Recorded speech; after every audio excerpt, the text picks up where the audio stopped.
The IDF likes to describe itself as the most moral army in the world. But Israel's assault on Gaza has exposed the emptiness of that claim. Would a moral army really carry out collective punishment on a population of trapped civilians? Would a moral army kill 14,000 children? Of course, Israel has defended its approach in Gaza by arguing that Hamas uses civilians as human shields, which is itself a war crime. But Channel 4 News has interviewed an IDF soldier who suggests that's not really what's going on. The soldier's identity is concealed and his words are spoken by an actor. A lot of them don't draw the line between what we call militants or terrorists and what we would call civilians. After the 7th, for example, people saw those videos of those people being paraded through the streets around Gaza, right? And those people cheer or even take part in whatever it is. So they say, like, all of them are part of it. Like, they all support it. Was that quite a widespread view that everyone in Gaza is complicit? Very much so.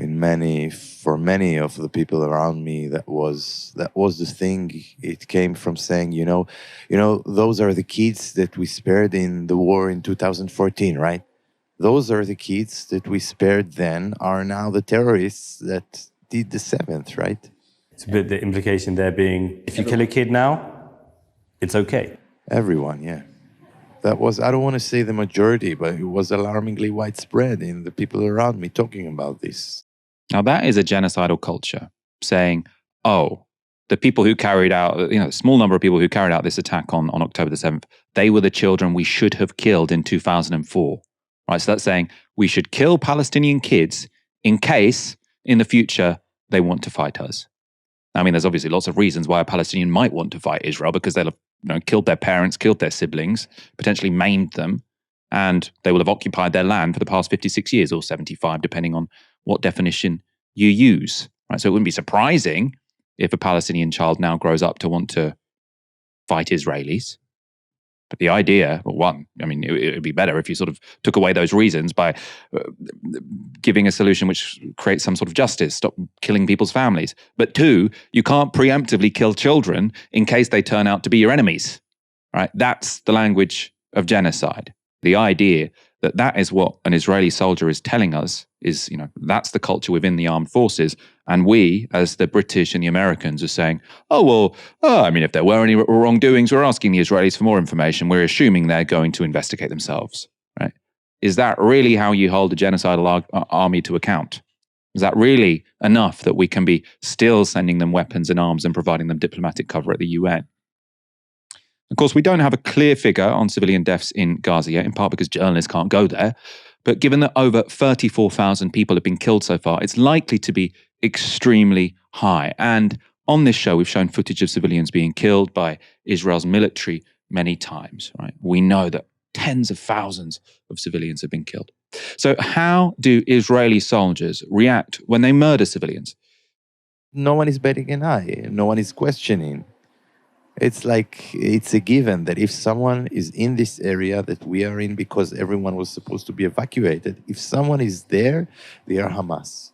There was a guy holding something white or having a white t-shirt that was like, what's going on the radio? And he was approaching one of the places where one of the units was. And then the soldiers starts yelling, like in Arabic, like, stop, or I will shoot you. And then the person starts running away. And then he shoot them and kill them. And then you ask yourself, like, did we just kill someone who was just trapped in the situation? Were other soldiers around you, were they worried by what happened? Troubled by it? Not really. I don't remember anyone talking about that. I think the thing here is they need to prove that they are not the enemy. The ground assumption is that they are Hamas. And then if you go this way, you are bound to kill people that are not, right? How do you prove you're not the enemy, right? If you go and wave a white flag to these people, they'll kill you anyway. How do you prove you're not the enemy, right? Beyond, I suppose, they can't leave the vicinity, right? Wherever you go in Gaza, you're subject to being bombed. And many people trapped in hospitals, for example. And again, I think this is important context when you're thinking about mass graves being exhumed. The Israelis say, oh no, these were all people that died beforehand.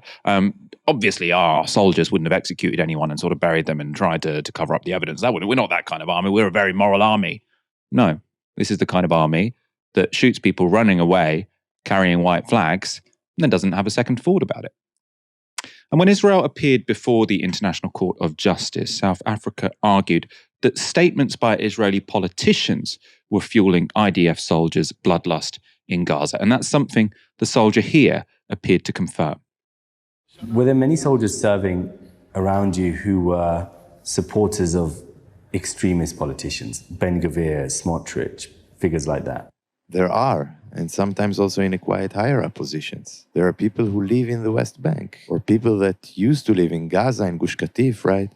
And when you hear them speak, that is chilling. When they talk about Palestinians, when they talk about the solution that they see to this conflict, those things are really, really scary. What kind of stuff would they say?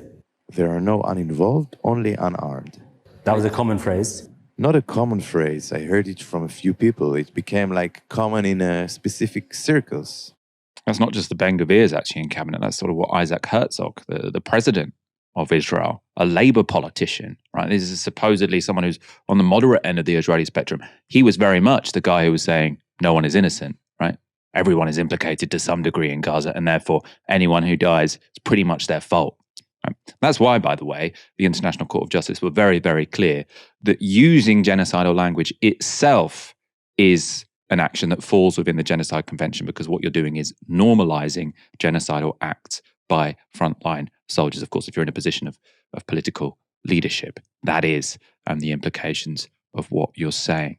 And of course, it's not just on the ground troops who have little regard for civilian lives, and nor is it an attitude that's gradually developed as the war has worn on. This is how the soldier described the initial aerial-only attack on Gaza.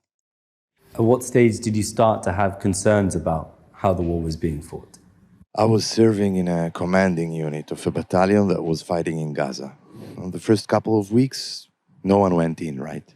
So we were just sitting on our asses, essentially looking in screens, essentially the drones going above Gaza. You just go through those channels and you look for those buildings just falling. It feels like Netflix, it feels like a video game for the first couple of days. But there is a moment you realize it's a freaking actual house. It just got completely destroyed.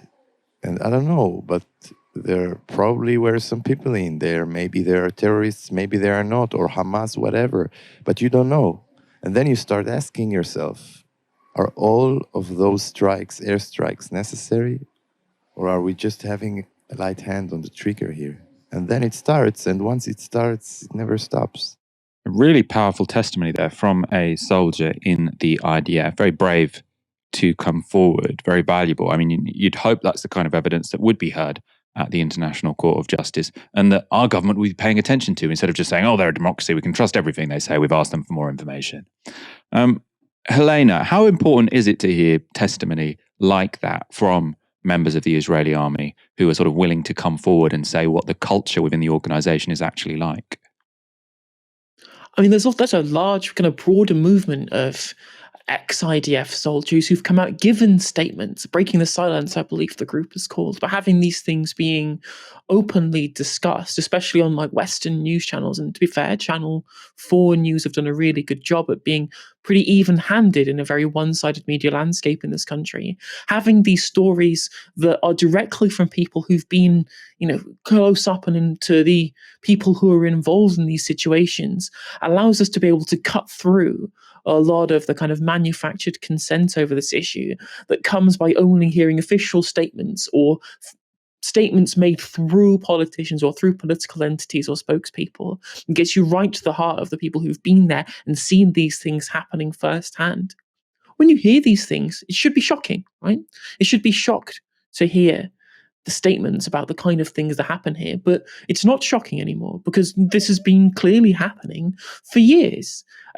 Deliberate attacks on civilians with no concern about whether or not you're targeting somebody who isn't or is not a legitimate target. We saw this during the Great March of Return, civilians, journalists, medical professionals being, essentially assassinated by IDF snipers during the Great March of Return.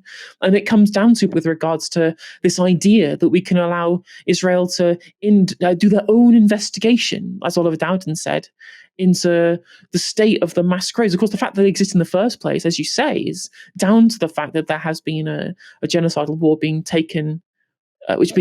waged by Israel in the Gaza Strip. That's the reason why the mass graves exist. But regardless, the idea that we can allow Israel to so we can personally investigate rather than have it be done independently, these cases of whether or not somebody's died as a civilian or not, we already have record for this with Shireen Abu Akleh, where it was, we didn't do it. It was somebody else that did it. Or maybe we did do it, but it was a mistake. Or, well, we did do it and it was deliberate, but that's too far in the past that the story is now irrelevant, at least as far as the general public is concerned. These things have to be either called out internally by whistleblowers, or they have to be done independently from the outside. And we talk about the kind of things that were spoken with regards to the attitudes of people, both in Israeli society, but broadly amongst those about their political and military positions, the ways in which that they discuss the people of Palestine, discuss people, and the kind of dehumanizing language that we hear. Now, this, to me, personally, this is the problem with ethno-nationalism as a concept.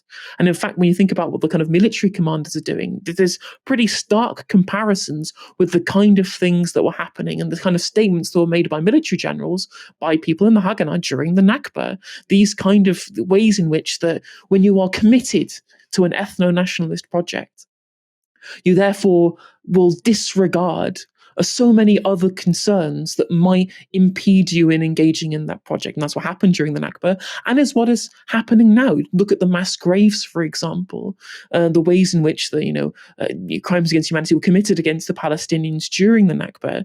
These were kind of covered up, or these were not released to the public for decades and decades and decades. It's only now, thanks to the new historians that we have, who got hold of declassified documents, which we only have because of whistleblowers and people like that who would allow us to see them, who can be able to look back on the events of 1940 and go, no, atrocities were committed, again, by people who had a desire for an ethno-nationalist project. And that's exactly the kind of carbon copy of what we are seeing right now. Israel will keep all of the information that we need to see under lock and key, because journalists aren't allowed to go in unless they've got IDF escort. Information is coming out in dribs and drabs through social media, through Palestinian Telegram channels.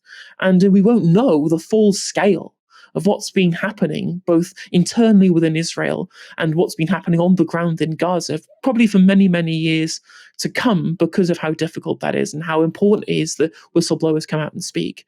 One last thing I would say with regards to what we were talking about, or what people on the ground in Israel think about what's happening in Gaza, it's really important to understand how much of this can be put down to things like manufactured consent within the Israeli population. The information they receive about what's happening on the ground in Gaza is gatekept. It's all through the kind of genocidal statements we've heard from Israeli officials, from Israeli the pundits on their TV screens, that they only see this filtered rhetoric and narrative about the events of Gaza, who Hamas represent, what the Palestinians want, the kind of things that the Palestinians are subjected to. And so through that singular biased narrative, it's really easy to impugn people in Israel for supporting the actions of their government. But manufactured consent is a really powerful tool to be able to ensure that you have support for the kind of atrocities that are being engaged in right here. And it's only because we have all of the information directly at our fingertips that we can properly see, at least now, some of the extent of the problems that are going on. But again, as far as broadly the atrocities that we've seen, we won't probably see the full scale of these for many years to come.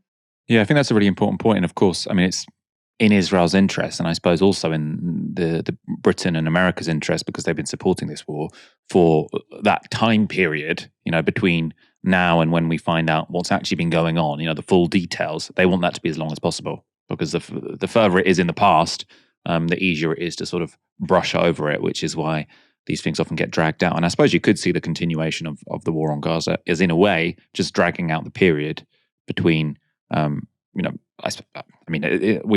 they invade Rafah, we will see sort of another sort of phase in the war, which is as intensely deadly as the start. But it did seem like, most of the deaths were sort of weighted towards the beginning of the war, but the longer the war goes on, the longer it will take for us to find out sort of the full reality of what happened in the very recent past, which does give Netanyahu at least sort of an interest in continuing this thing.